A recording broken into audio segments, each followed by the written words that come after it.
మోంతా తుఫాన్ తీరం దాటడంతో ఉమ్మడి తూర్పు గోదావరి జిల్లాలో ఈదురుగాలులు పలుచోట్ల వర్షం పడుతుంది. తుఫాన్ తీరం దాటిన సమయంలో కోనసీమలో పలుచోట్ల కొబ్బరి చెట్లు, వృద్ధ వృక్షాలు కూలాయి. అంతర్వేది పల్లిపాలెంలో సముద్రం ముందుకొచ్చింది.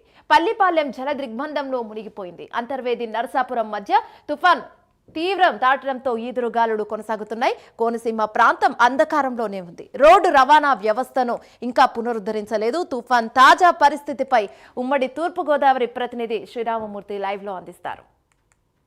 రైట్ శ్రీరామమూర్తి, చెప్పండి. ముంతా తుఫాను ఒక ఊపిన పరిస్థితి ఉంది.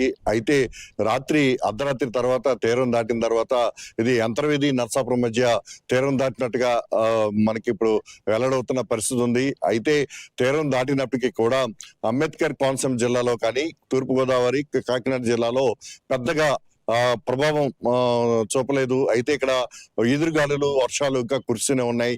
అయితే మొదటి నుంచి కూడా ప్రభుత్వం చాలా అప్రమత్తం చేయడంతో ప్రజలైతే ఎక్కడ ప్రాణ నష్టం అయితే జరగకుండా చూడగలిగింది. మొదటి నుంచి కూడా రవాణా వ్యవస్థని నిలిపివేయటం, ఎక్కడికక్కడే బస్సులు ఆపేయటం, బయట ఎవరు తిరగకుండా చేయడంతో మొత్తం ప్రాణ నష్టం జరగలేదని చెప్పి మనం భావించవచ్చు. అయితే అంతర్వేది దగ్గర మాత్రం సముద్రం చాలా అల్లకల్లోలంగా ఉంది. బంగాళాఖాతం అంతా కూడా చాలా ఒక రకమైన అల్లకల్లో నడుస్తూ ఉంది. అంటే అంతర్వేది దగ్గర లైట్ హౌస్ దగ్గర పల్లిపాలెం అంతర్వేది కర ప్రాంతంలో చూసినట్లయితే ముంతా తుఫాను తీరం దాటే సమయంలో ఇక్కడ కెరటాలు ఎగిసి పడిన పరిస్థితి. ఆకాశ అలలు పల్లిపాలెంలోకి ప్రవేశించి ఇక్కడ సముద్రపు నీరుతోటి ముంచెత్తిన పరిస్థితి ఉంది.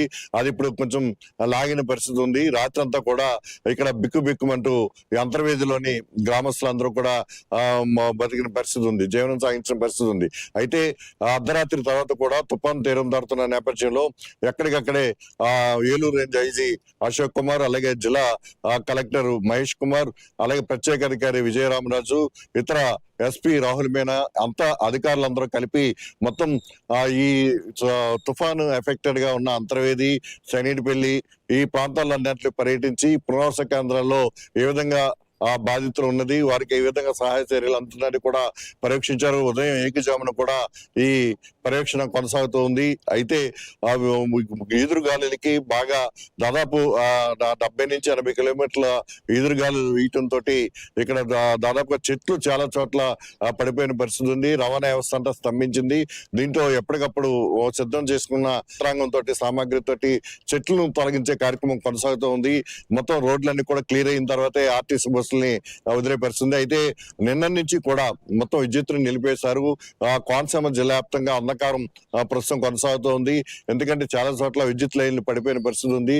అలాగే కొన్ని చోట్ల పునరుద్ధరించారు. కొన్ని సహాయక చర్యల కోసం జనరేటర్లు ఉపయోగించి పునరావాస కేంద్రాల్లో సహాయక చర్యలు అందిస్తున్నారు. అయితే తూర్పుగోదావరి జిల్లాలో కూడా నిన్న మధ్యాహ్నం నుంచి కూడా రాత్రి వరకు కూడా విద్యుత్తును నిలిపేశారు. కొంత సమయం పునరుద్ధరించి మళ్ళీ నిలిపేసిన పరిస్థితి ఉంది. ఇప్పుడు ఎదురుగాలులు కూడా మొత్తం మళ్ళీ విద్యుత్ సరఫరా నిలిపేసిన పరిస్థితి ఉంది.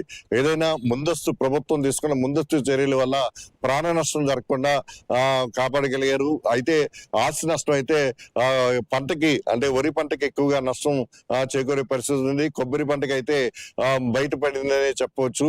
అక్కడక్కడ కొబ్బరి చెట్లు నేల కొరిగినప్పటికీ కూడా వ్యవసాయానికి వరికి బాగా ఉద్యానవన పంటలకి బాగా దెబ్బతినే పరిస్థితి ఉంది. బాగా 3 రోజుల నుంచి కురుస్తున్న భారీ వర్షాలకి చాలా చోట్ల ముంపుకు గురైన పరిస్థితులు ఉన్నాయి. అలాగే కాలనీల్లో కూడా ముంపు ఉన్న పరిస్థితి ఉంది. ఇక్కడ సముద్రపు అలలకి ఏదైతే ఉమ్మడి తూర్పుగోదావరి జిల్లాలో ఉప్పాడ కొత్తపల్లి వద్ద రాకాసి అలలకి చాలా దారుణమైన పరిస్థితి ఏర్పడింది.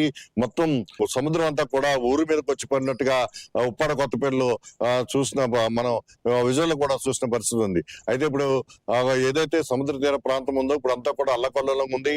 ఇప్పుడు ఇది మరొక 6 గంటల వరకు కూడా వాయువు దిశగా ఈ ముంతా తుఫాను కదులుతుంది, నెమ్మదిగా కదులుతుంది అని చెప్పి వాతావరణ శాఖ చెప్తున్న పరిస్థితి ఉంది. అయితే మరొక ఈ రోజు రేపు కూడా భారీ వర్షాలు కొన్ని జిల్లాలకి ప్రకటించారు. ఇటు కాకినాడ, విశాఖపట్నం నుంచి శ్రీకాకుళం నుంచి కూడా ఈ భారీ వర్షాలు పడతాయని చెప్తున్నారు. అలాగే ఇక్కడ యానం, కోనసీమ జిల్లా, పశ్చిమ గోదావరి, అలాగే నెల్లూరు దాకా కూడా భారీ వర్షాలు కురుస్తాయని చెప్పేసి కూడా ఈ రోజు రెడ్ అలర్ట్ ప్రకటించే పరిస్థితి. ఈ నేపథ్యంలో మొత్తం అధికార యంత్రం కూడా అప్రమత్తంగా ఉంది. పునరావాస కేంద్రాల్లో ఉన్నవారిని ఇంకా కొనసాగిస్తున్నారు. ఈ భారీ గాలులు తగ్గిన తర్వాత కానీ, అంటే ఇప్పుడు ఇంకా రేపటి వరకు కూడా గాలి లేచే పరిస్థితి ఉందని చెప్పి వాతావరణ శాఖ హెచ్చరించడంతో మొత్తం రేపు గాలులు తగ్గే వరకు కూడా ఎవరిని కూడా ఇళ్లకి పంపే పరిస్థితి లేదు. చాలా మంది తీర ప్రాంతాల నుంచి ఇళ్ల నుంచి కూడా పునరావాస కేంద్రాలకు రాలేదు. అయితే పక్కా భవనాలు ఉండటంతో అక్కడ తలదాచుకునే పరిస్థితి ఉంది. గర్భిణీ స్త్రీలకి ముందుగానే ఆసుపత్రికి తరలించడంతో ఎటువంటి ఇబ్బంది కలగకుండా చూసిన పరిస్థితి ఉంది. మొత్తం మీద అంబేద్కర్ కోనసీమ జిల్లాలో 2 మృతులు నమోదైన పరిస్థితి ఉంది.